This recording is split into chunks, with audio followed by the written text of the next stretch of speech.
America का एक businessman चीन की सरकार की मदद कर रहा है। उसका इंटरेस्ट पॉलिटिक्स में नहीं, धंधे में है।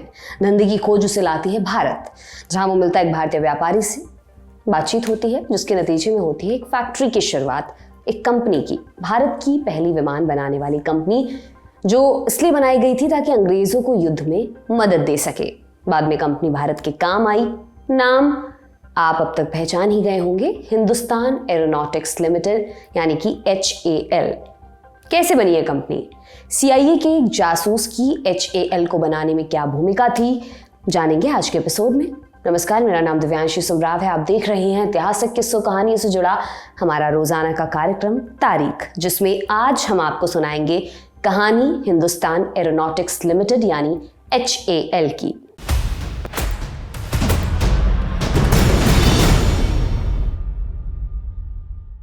तो ये बात है अक्टूबर 1939 की। होनोलुलु से हांगकांग जा रही एक पैन अमेरिकन फ्लाइट में दो लोग बैठे हुए थे। पहला नाम William Douglas poly, east Asia की एक बहुत बड़ी विमान कंपनी के प्रेसिडेंट। दूसरा नाम वालचंद हीराचंद ग्रुप के फाउंडर, जिन्होंने सिंधिया स्टीम नेविगेशन लिमिटेड नाम से एक कंपनी बनाई थी और शिपिंग बिजनेस में अंग्रेजों के वर्चस्व को चुनौती दी थी। दोनों व्यापारी, दोनों में बातचीत होनी शुरू हुई। कंस्ट्रक्शन, शुगर, इंश्योरेंस से होते होते अंत में बात आकर रुकी एविएशन पर। डगलस एविएशन का अनुभव रखते थे और वालचंद हीराचंद को एविएशन में खास इंटरेस्ट था। समंदर में अंग्रेजों की मोनोपोली खत्म करने के बाद वो चाहते थे कि एविएशन के फील्ड में भी भारत आत्मनिर्भर बने। इतिहासकार आशिक अहमद अपनी किताब the aeroplane and the making of modern India में बताते हैं कि वालचंद ने बातों ही बातों में डगलस के आगे एक प्रस्ताव रखा। पूछा, क्या आप इंडिया में एक एविएशन फैक्ट्री खोलने में मदद करेंगे? कहानी इस सवाल से शुरू हुई और जाकर रुकी भारत की पहली विमान बनाने वाली कंपनी पर, हिंदुस्तान एरोनॉटिक्स लिमिटेड। हालांकि शुरुआत में HAL का नाम हिंदुस्तान एयरक्राफ्ट लिमिटेड था। तो HAL बनी कैसे? इसकी कहानी बड़ी दिलचस्प है। HAL बनाने का सपना वालचंद हीराचंद का था, लेकिन सरकार इसमें अड़ंगे लगा सकती थी। हुआ यूं कि इसी बीच 1939 में वर्ल्ड वॉर सेकेंड शुरू हो गया। ब्रिटेन मित्र राष्ट्रों के धड़ों में था। एक्सिस पावर्स के खिलाफ उन्हें युद्ध में हर संभव मदद चाहिए थी, लिहाजा सरकार ने कंपनी के गठन को बढ़ावा दिया। अब सवाल था यहाँ पर फंडिंग का। तो इस मामले में मदद की मैसूर रियासत ने। मैसूर से HAL की स्थापना के लिए 50% फंडिंग मिली और साथ ही उन्होंने बैंगलोर में फैक्ट्री बनाने के लिए जमीन भी दे दी। इस तरह अगस्त 1940 में HAL की शुरुआत होती है और अगले एक ही साल में कंपनी पहला मिलिट्री एयरक्राफ्ट बनाकर दिखा देती है। इस पहले एयरक्राफ्ट का नाम हार्लो PC-5। ये एयरक्राफ्ट युद्ध में लगाया गया। सरकार को लगा ऐसे और विमानों की जरूरत है, इसलिए 1941 में ब्रिटिश इंडियन सरकार ने HAL में 1/3 हिस्सेदारी खरीद ली। लेकिन अब तक ब्रिटेन विश्व युद्ध में पिछड़ने लगा था। यूरोपीय मोर्चे पर नाज़ी आगे बढ़ रहे थे, वहीं एशियन थिएटर में जापान लगातार आक्रामक होता जा रहा था। जापान के विमान भारत पर बम बरसा रहे थे।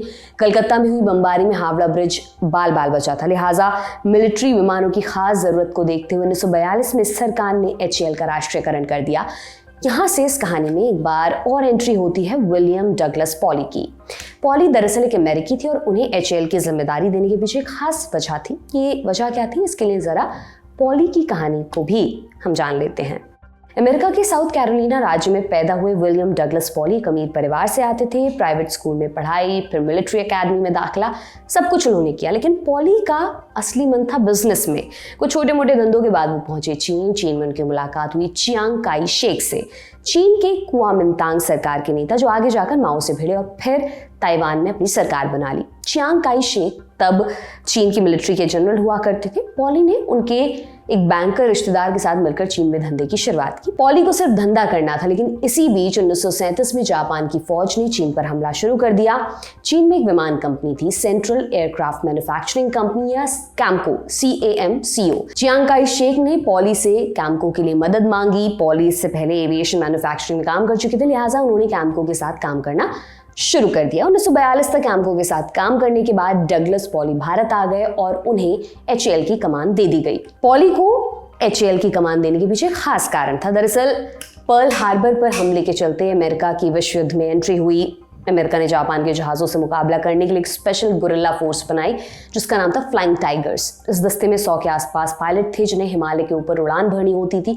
ऐसे कठिन हालातों में उड़ान भरने के चलते मित्र राष्ट्रों के विमान लगातार डैमेज होते थे। ऐसे में उनके रिपेयर के लिए खास फैसिलिटी की जरूरत थी और ये फैसिलिटी बनी बैंगलोर की HAL फैक्ट्री। पॉली को कैम्को में रहते हुए फ्लाइंग टाइगर्स के साथ काम करने का अनुभव हो चुका था, इसलिए उन्हें भारत भेज दिया गया ताकि काम तेजी से हो सके। विलियम डगलस पॉली ने एचएएल की स्थापना में एक महत्वपूर्ण भूमिका निभाई।